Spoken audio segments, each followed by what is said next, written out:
മാധ്യമം പോഡ്കാസ്റ്റ്. മാധ്യമം editorial 2026 June 17 ബുധൻ. ഒരു നീതീകരണവുമില്ലാത്ത ഈ യുദ്ധം കൊണ്ട് ഇസ്രയേലും അമേരിക്കയും എന്തു നേടി എന്നാലോചിക്കുമ്പോൾ ശുദ്ധശൂന്യമെന്നേ നേരെ ചൊവ്വേ ചിന്തിക്കുന്ന ആർക്കും തോന്നൂ എന്ന് ചർച്ച ചെയ്യുന്നതാണ് ഇന്നത്തെ എഡിറ്റോറിയൽ. യുദ്ധം കൊണ്ട് ആര് എന്ത് നേടി? അമേരിക്കയും ഇസ്രയേലും ചേർന്ന് ഇസ്ലാമിക് റിപ്പബ്ലിക് ഓഫ് ഇറാൻ്റെ മേൽ അടിച്ചേൽപ്പിച്ച യുദ്ധം 106 ദിവസങ്ങൾ പിന്നിട്ടിരിക്കെ നിർത്തിയതായി US പ്രസിഡന്റ് ഡൊണാൾഡ് ട്രംപ് തിങ്കളാഴ്ച പ്രഖ്യാപിക്കുകയും ഇറാൻ അത് സ്ഥിരീകരിക്കുകയും ചെയ്തതോടെ ലോകമാകെ ആശ്വാസത്തിൻ്റെ നെടുവീർപ്പാണ് ഉയരുന്നത്. 60 ദിവസത്തെ യുദ്ധവിരാമത്തിന് ആധാരമായ ഉപാധികൾ വ്യക്തമാക്കുന്ന കരാറിൽ വെള്ളിയാഴ്ച സ്വിറ്റ്സർലൻഡിൽ ഇരു കക്ഷികളും ഒപ്പുവെക്കുമെന്നാണ് ഇപ്പോഴത്തെ ധാരണ. വാഗ്ദാനങ്ങൾക്കും ഉറപ്പുകൾക്കും ഒരു സ്ഥിരതയുമില്ലാത്ത ട്രംപ് അതിനിടയിൽ വാക്കുമാറുകയോ വാഗ്ദാനം ലംഘിക്കുകയോ ചെയ്യുകയില്ലെന്നതിന് ഗ്യാരണ്ടിയൊന്നുമില്ല.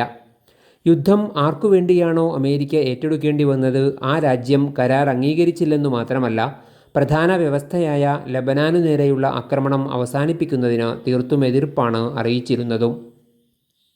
എങ്കിൽ പോലും കിഴക്കും പടിഞ്ഞാറുമുള്ള എല്ലാ രാജ്യങ്ങളിലെയും ജനജീവിതത്തെ തീർത്തും ദുസ്സഹമാക്കുന്ന ഹോർമുസ് കടലിടുക്കിലൂടെയുള്ള നാവിക ഗതാഗത വിലക്ക് അവസാനിക്കാൻ പോകുന്നു എന്നതാണ് ഏറ്റവും ആശ്വാസകരമായ കാര്യം. ഹോർമുസ് കടലിടുക്ക് കരാർ ഒപ്പിടുന്നതോടെ തുറക്കുമെന്നും ഇറാനെതിരായ നാവിക ഉപരോധം അമേരിക്ക അവസാനിപ്പിക്കുമെന്നുമാണ് പ്രധാന വ്യവസ്ഥ. ഹോർമുസിലൂടെയുള്ള കപ്പൽ ഗതാഗതം തീർത്തും സൗജന്യമായിരിക്കുമെന്ന് ട്രംപ് പറയുമ്പോൾ ചുങ്കം ഏർപ്പെടുത്താനുള്ള തങ്ങളുടെ തീരുമാനം ഉപേക്ഷിക്കുന്നതായി ഇറാൻ വ്യക്തമാക്കുന്നില്ല. ഇറാൻ്റെ ആണവ പദ്ധതി നിശ്ശേഷം ഉപേക്ഷിക്കണമെന്നതായിരുന്നു ആക്രമണത്തിൻ്റെ ലക്ഷ്യമായി USഉം ഇസ്രയേലും പ്രഖ്യാപിച്ചിരുന്നതെങ്കിലും അക്കാര്യത്തിലെ തീരുമാനം യുദ്ധവിരാമത്തിൻ്റെ 60 ദിവസങ്ങൾക്കകം പൂർത്തീകരിക്കുമെന്നാണ് ഇപ്പോഴത്തെ നിശ്ചയം. സാധ്യമായില്ലെങ്കിൽ യുദ്ധം പുനരാരംഭിക്കുമെന്ന ഭീഷണിയില്ല. വെടിനിർത്തൽ കാലാവധി നീട്ടി ചർച്ചകൾ തുടരുമെന്നാണ് പറയുന്നത്. ഇറാൻ്റെ കൈവശമുള്ള സമ്പുഷ്ടീകരിച്ച യുറേനിയം എന്തു ചെയ്യണമെന്ന പ്രശ്നവും ചർച്ചയ്ക്ക് വിധേയമാണ്. ഇറാനെതിരായ ഉപരോധങ്ങൾ ഘട്ടം ഘട്ടമായി പിൻവലിക്കും. വിദേശ ബാങ്കുകളിലെ ഇറാൻ്റെ മരവിപ്പിച്ച നിക്ഷേപങ്ങൾ വിട്ടുകൊടുക്കുമെന്നും കരാറിലുണ്ട്. ആകപ്പാടെ ഒരു നീതീകരണവും ന്യായീകരണവുമില്ലാത്ത ഈ യുദ്ധം കൊണ്ട് ഇസ്രയേലും അമേരിക്കയും എന്തു നേടി എന്നാലോചിക്കുമ്പോൾ ശുദ്ധശൂന്യം എന്നേ നേരെ ചൊവ്വേ ചിന്തിക്കുന്ന ആർക്കും തോന്നൂ.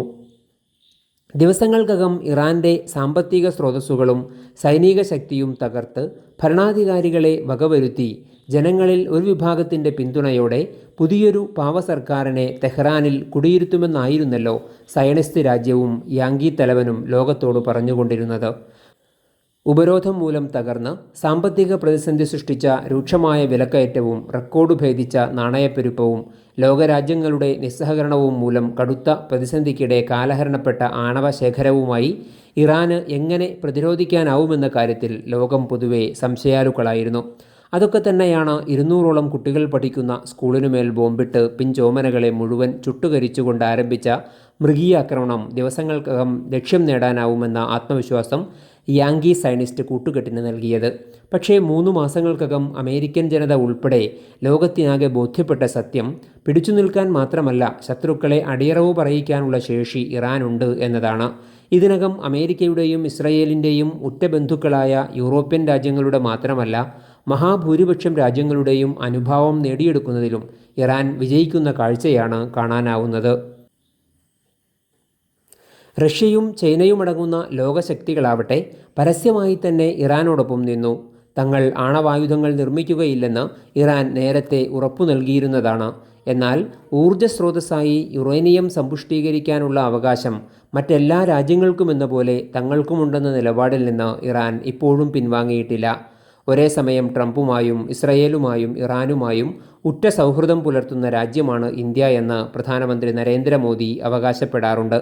പക്ഷേ ഇപ്പോഴത്തെ വെടിനിർത്തൽ കരാർ സ്വാഗതം ചെയ്തതൊഴിച്ചാൽ അത് സാധ്യമാക്കിയ സമാധാന സംസ്ഥാപന യജ്ഞങ്ങളിൽ ഒരു പങ്കും വഹിക്കാൻ നമുക്കായില്ല.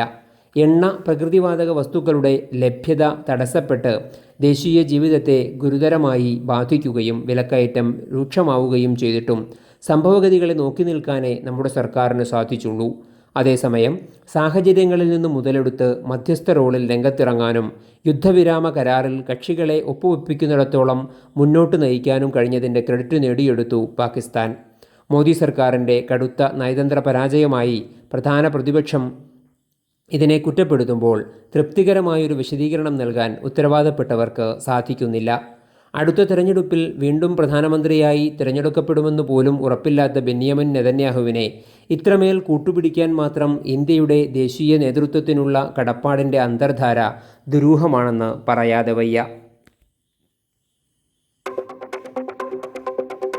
മാധ്യമം പോഡ്കാസ്റ്റ്.